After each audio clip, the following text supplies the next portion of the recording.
Começar, então. Então, nós vamos hoje ver alguma coisa sobre o testemunho que a igreja primitiva nos passou. Mas antes de iniciar, eu gostaria de lembrar para aqueles que não assistiram à aula passada, que este ano a programação da Escola Vivencial vai ser da seguinte forma: na primeira segunda-feira, nós teremos um tema sobre o cursilho, a sua estrutura e o seu desenvolvimento. Nas segundas e terceiras segundas-feiras, será sobre a teologia, sobre doutrina. E a quarta segunda-feira de cada mês, nós iremos estudar, conforme a recomendação do GEM, a carta encíclica Fratelli Tutti. Então, na semana passada, nós tivemos uma palestra sobre a organização inicial do cursilho, as 7 etapas, que, aliás, foi muito bem aproveitado. Hoje nós vamos ter, então, uma palestra sobre a teologia, sobre aquilo que se diz o testemunho sobre Cristo na igreja primitiva. Então, o texto inicia-se perguntando ou explanando do que depende o testemunho sobre Cristo hoje, na nossa igreja atual. Então, o testemunho sobre Cristo hoje depende, é claro, do testemunho anterior, testemunho original, que se iniciou logo após a ascensão de Cristo e continuou até os dias de hoje. De que forma? Inicialmente oralmente, passando de apóstolos e discípulos para o povo, e depois sob a forma escrita, que encontrou principalmente para o Novo Testamento, né, a sua forma definitiva. Então, se vocês examinarem os escritos do Novo Testamento, todos eles contêm o testemunho da igreja primitiva sobre a pessoa de Jesus Cristo. O conteúdo desses escritos explica-se pelo fato que todos os autores quiseram atestar uma mesma coisa, embora às vezes de forma diferente. E essa coisa era o que aconteceu com Cristo e que coisas Deus operou nele em favor dos homens, né? Existe, no entanto, uma causa particular, uma causa imediata que deu origem a cada livro do Novo Testamento. Essa causa era dirigida a um grupo determinado de pessoas que vivia em uma determinada situação e às quais o livro foi dirigido. Então, não se esqueçam disso. Os livros do Novo Testamento foram dirigidos a grupos de pessoas vivendo em uma situação diferente e também de língua diferente, de crenças diferentes. Então, como exemplo, só como exemplo, a gente pode citar o Evangelho de Mateus. O Evangelho de Mateus, para quem leu o Evangelho e prestou bem atenção, é um evangelho dirigido principalmente aos judeus. Por quê? Porque o Mateus é um dos únicos escritores do Novo Testamento que faz questão, em seu evangelho, de colocar as coisas que Jesus fazia e dizia e associar essas coisas a profecias do Antigo Testamento. Ora, quem conhecia as profecias do Antigo Testamento eram os judeus. São Paulo, apóstolo, Lucas, evangelista, jamais iria dizer sobre profecias para os gentios. Por quê? Porque os gentios não conheciam as profecias. Então, pode-se ver que Mateus escreveu o seu evangelho diretamente e principalmente aos judeus. Não que os outros também não fossem objetivos, mas era principalmente para os judeus. As cartas de Paulo, se vocês quiserem mais um exemplo, é dirigida a cada comunidade em particular. Aos cristãos de Tessalônica, aos cristãos de Éfeso, aos romanos, etc, etc, etc. Então, pessoal, não se esqueçam disso. Muitas vezes a gente acha, em tal evangelho tem tal coisa que em outro não tem, porque provavelmente não era dirigido àquele grupo de pessoas ou regiões em particular. E se a gente pensar bem, quem é de nós que não lamentou até hoje que o Novo Testamento não oferece, por exemplo, uma biografia de Jesus? O Novo Testamento, nenhum dos escritos diz como era a aparência de Jesus, se era alto, baixo, moreno, loiro, tinha olhos verdes ou castanhos, enfim. E a gente fica, muitas vezes, lamentando isso, né? Acontece, e principalmente não oferece nenhum aspecto da infância de Jesus. Da infância de Jesus, nós só sabemos o seu nascimento,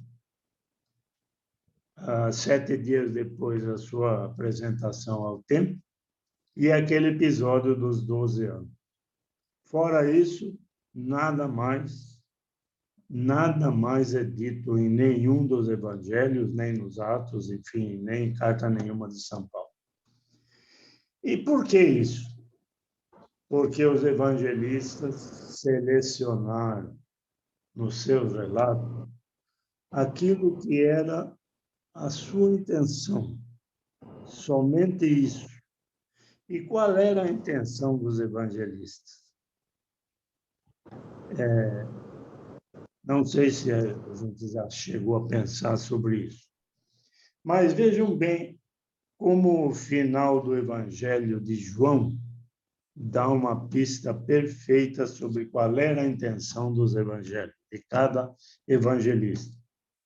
Então, no capítulo 20, versículos 30 a 31, que é o final, João diz o seguinte: tudo isto foi escrito para que creiais que Jesus é o Cristo, Filho de Deus, e acreditando, tenhais vida em seu nome.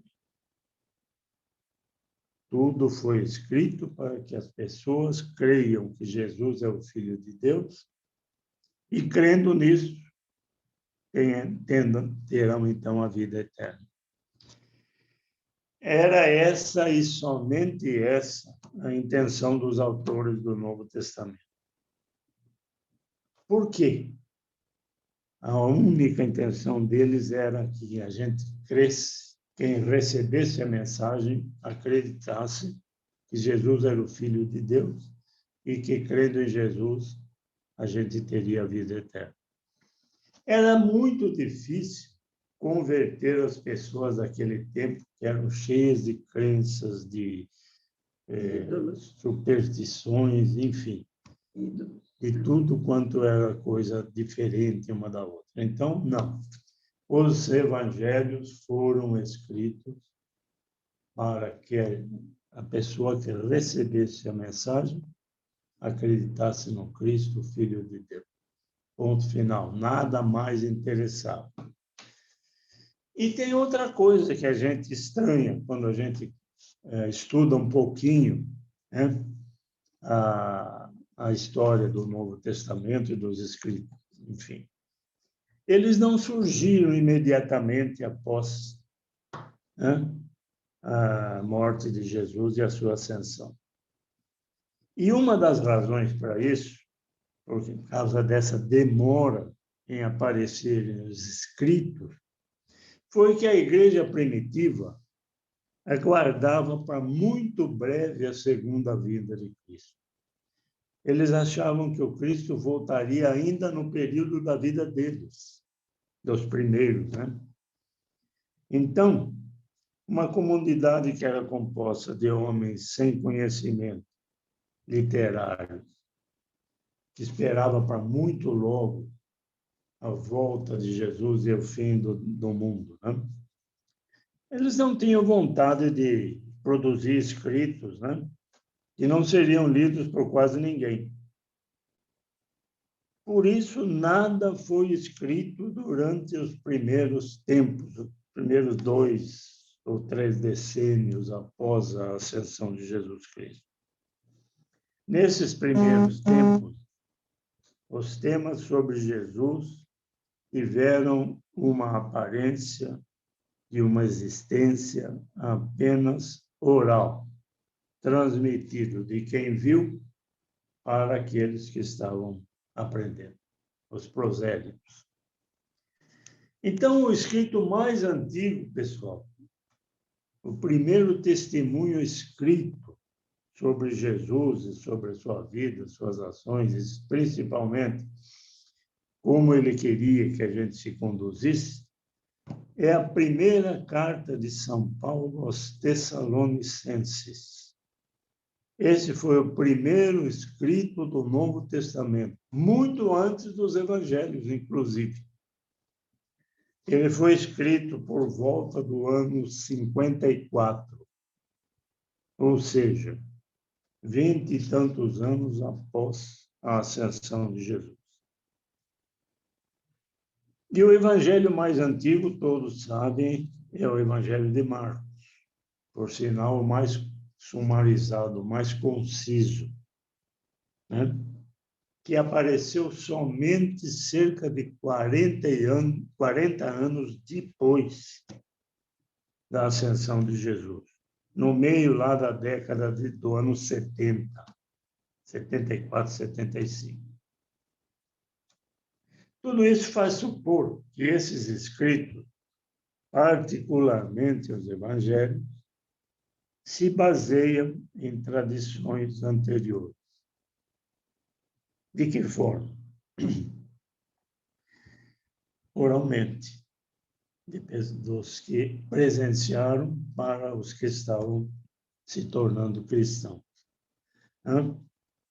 E isto parece que, pelas pesquisas atuais, isso parece ser realmente o que aconteceu. Então, já antes da redação final dos evangelhos, dos escritos do Novo Testamento, a igreja já professava, já ensinava, né, a sua fé em Jesus Cristo. Agora, vejam bem, os pregadores orais que passavam isso para as pessoas oralmente, eles falavam em situações muito diferentes, muito diversas. Por exemplo, quando eles falavam no culto, que já existia, que se transformou na nossa missa, eles falavam de uma forma para pessoas que já acreditavam. Quando eles falavam para pessoas prosélitas, ou seja, que estavam pretendendo se tornar cristãs, eles falavam de outra forma, né? Então, diferentes grupos de pessoas, para judeus convertidos de uma forma e para os pagãos de outra forma. Falavam em situações muito diversas, né? E empregavam formas de se comunicar, né?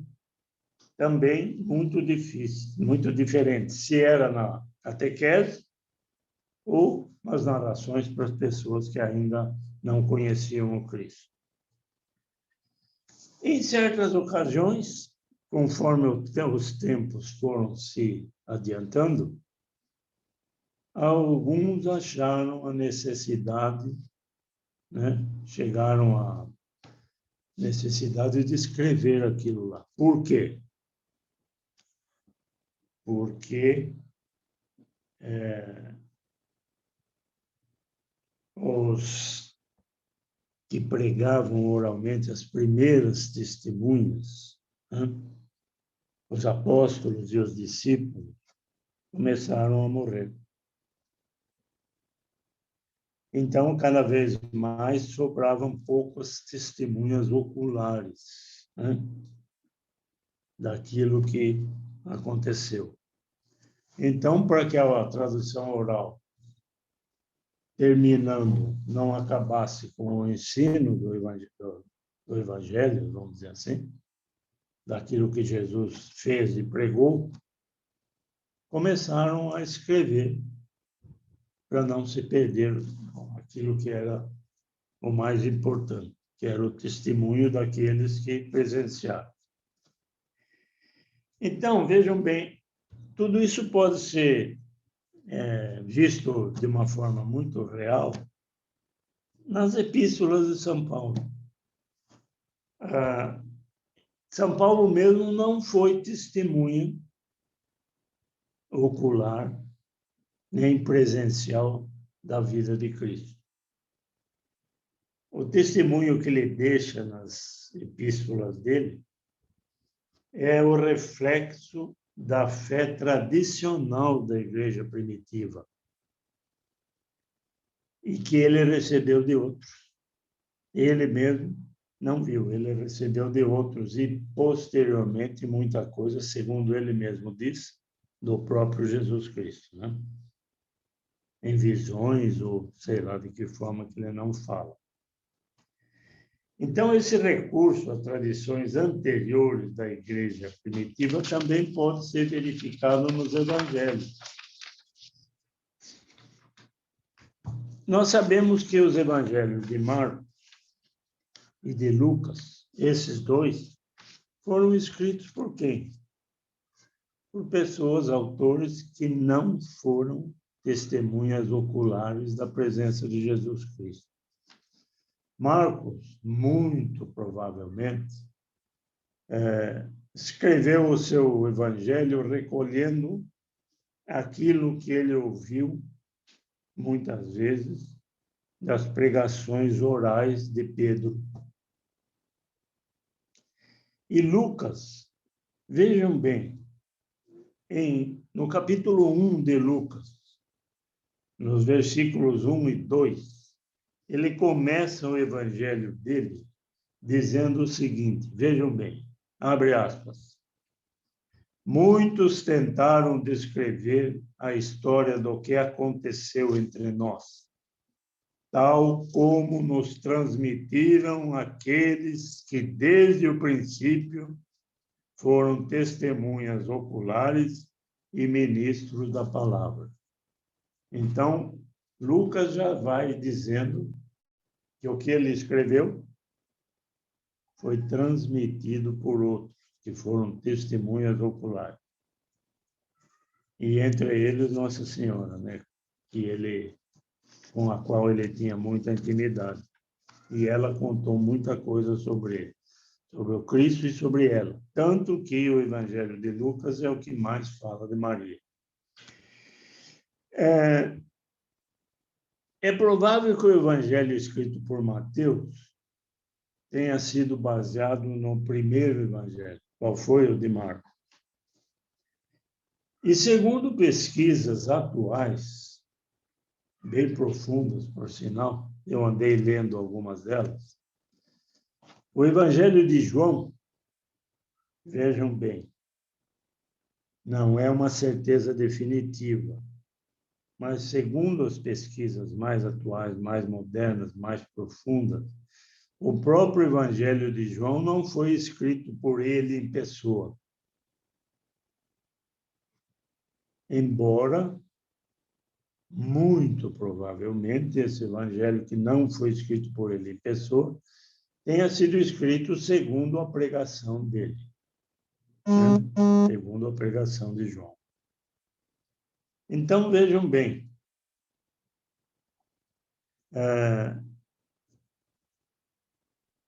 a relação entre os evangelhos é bem clara, bem exposta, porque conforme nós vemos, muito provavelmente, os evangelhos de Mateus e de Lucas foram baseadas, né, no evangelho de Marcos.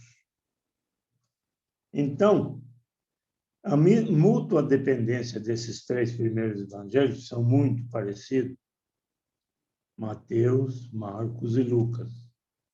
Essa dependência aparece muito claramente quando a gente coloca o conteúdo de cada um num conjunto único, numa sinopse.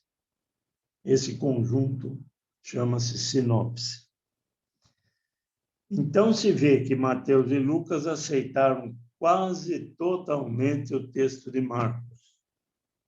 E, além disso, completaram os seus evangelhos, que são mais extensos, né, com outras fontes que eles pesquisaram, ou que Mateus, por exemplo, se lembrava, né? E, em virtude dessa sinopse tão parecida entre esses três evangelhos, é por isso que eles foram chamados de evangelhos sinóticos, ou seja, cujo conteúdo representa uma sinopse. O evangelho de João não pode ser colocado como um evangelho sinótico. Não é. Nem se sabe com certeza se o seu autor, o que escreveu segundo a pregação de João, teve conhecimento dos outros, porque ele foi escrito muito depois. Então, em resumo, tanto a tradição oral quanto as redações do Novo Testamento quiseram, em resumo, dar testemunho do mesmo Jesus Cristo. Não interessam se três são parecidos e um nem tanto. O Evangelho de João, vejam bem, João não descreve a instituição da Eucaristia. Não sei se vocês perceberam isso já, mas ele não fala sobre isso. E há algumas diferenças, né? Mas não interessa. Todos eles quiseram dar testemunha de formas diversas, ou não, do mesmo Jesus Cristo. Mas como cada autor fez isso numa determinada situação, diferente uma da outra, numa circunstância diferente, e sob um ponto de vista também determinado e diferente, eles enfocam e anunciam um aspecto particular da mensagem de Jesus. Mas, por outro lado, vejam bem, já na igreja primitiva, já naqueles tempos, antes dos evangelhos serem escritos, ou mais ou menos na mesma época, começaram a surgir tradições particulares.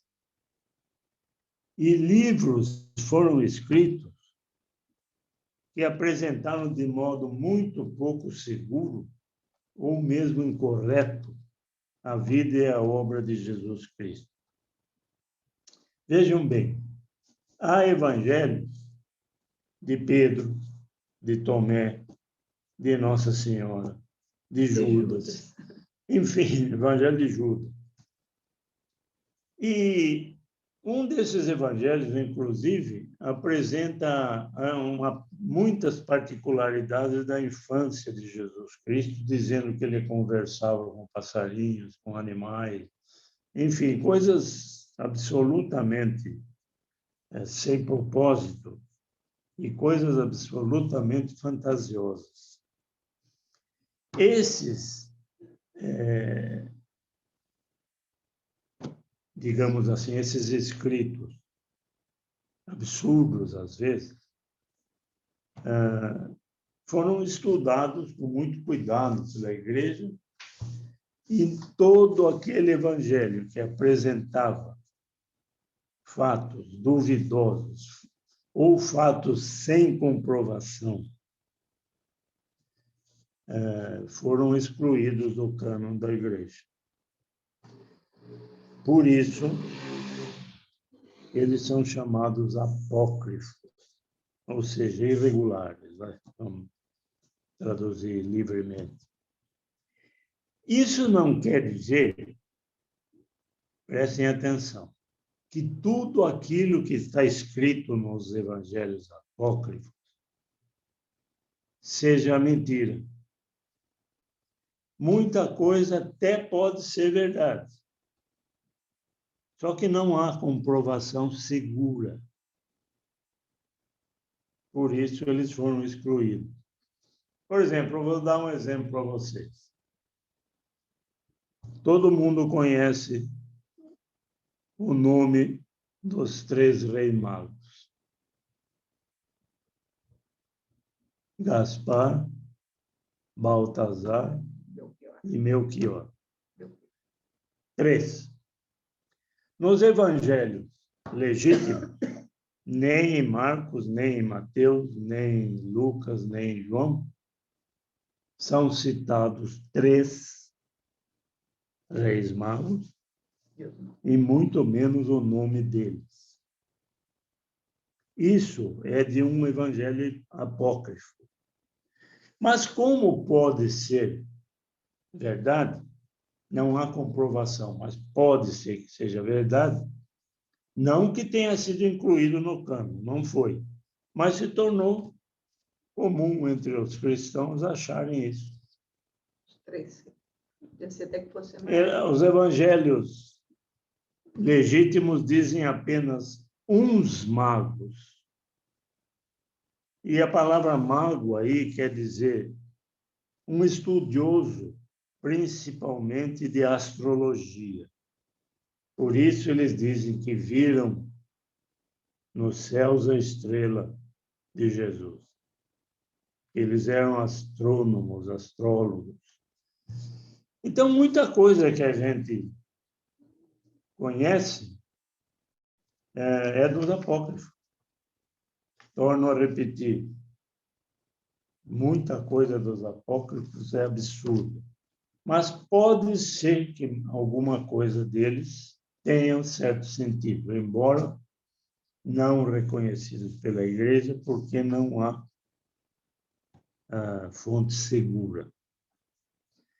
Muito bem. E o mais interessante de tudo isso, pessoal, é que a tradição da Igreja foi aquilo que gerou o Novo Testamento. A tradição da Igreja. Nós sabemos, nós católicos, baseamos a nossa fé em quê? Na Sagrada Tradição, na Bíblia e nos escritos e ensinamentos da Igreja.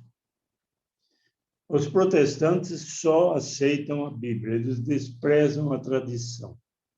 Ora, se o Novo Testamento é produto da tradição da Igreja primitiva, o testemunho oral que aqueles que viveram com Jesus e que presenciaram a sua vida e a sua obra é parte da tradição, como é que um cristão pode desprezar a tradição? Quer dizer, fica uma pergunta. Eles aceitam a Bíblia como única fonte. E a Bíblia provém de quê? Da tradição da Igreja. E eles não aceitam a tradição. Ai, ai, ai. Vejam bem. Hoje, nós não sabemos quando vai ser a segunda vinda de Jesus, nem quando vai ser o fim do mundo. Então, qual é a nossa obrigação de cristão? Continuar passando essa tradição, continuar passando o testemunho. Nós fazemos parte dessa história também. Nós temos essa obrigação, como os que vieram antes de nós nos passaram, como a Bíblia e o Novo Testamento nos passou. porque a fé não vem somente pelos escritos, a fé vem também pelo nosso testemunho de cristão. Vejam o que João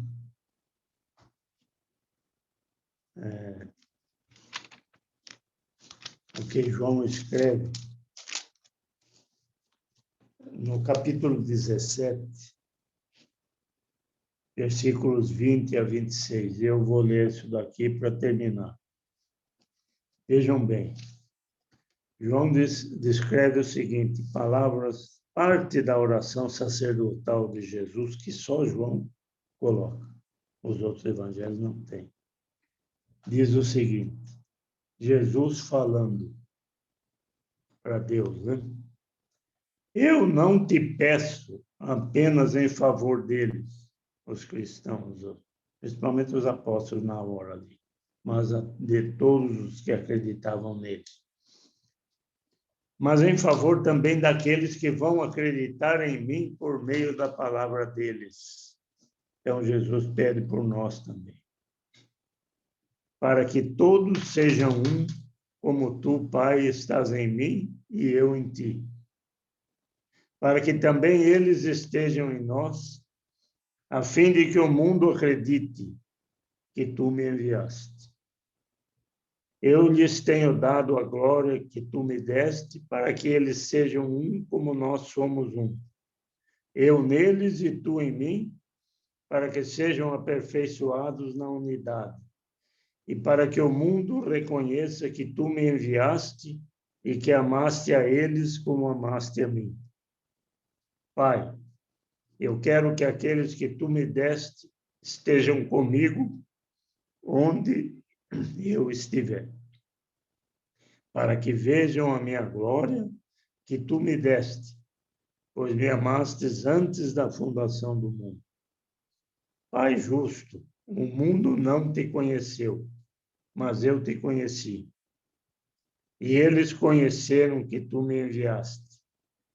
Eu os levei a conhecer o teu nome e continuarei a fazê-lo para que esteja neles o amor com que me amaste e eu esteja neles. Então, pessoal, também é nossa obrigação transmitir e retransmitir e continuar transmitindo esse testemunho que veio lá da igreja primitiva para os que virão depois de nós. Eu termino aqui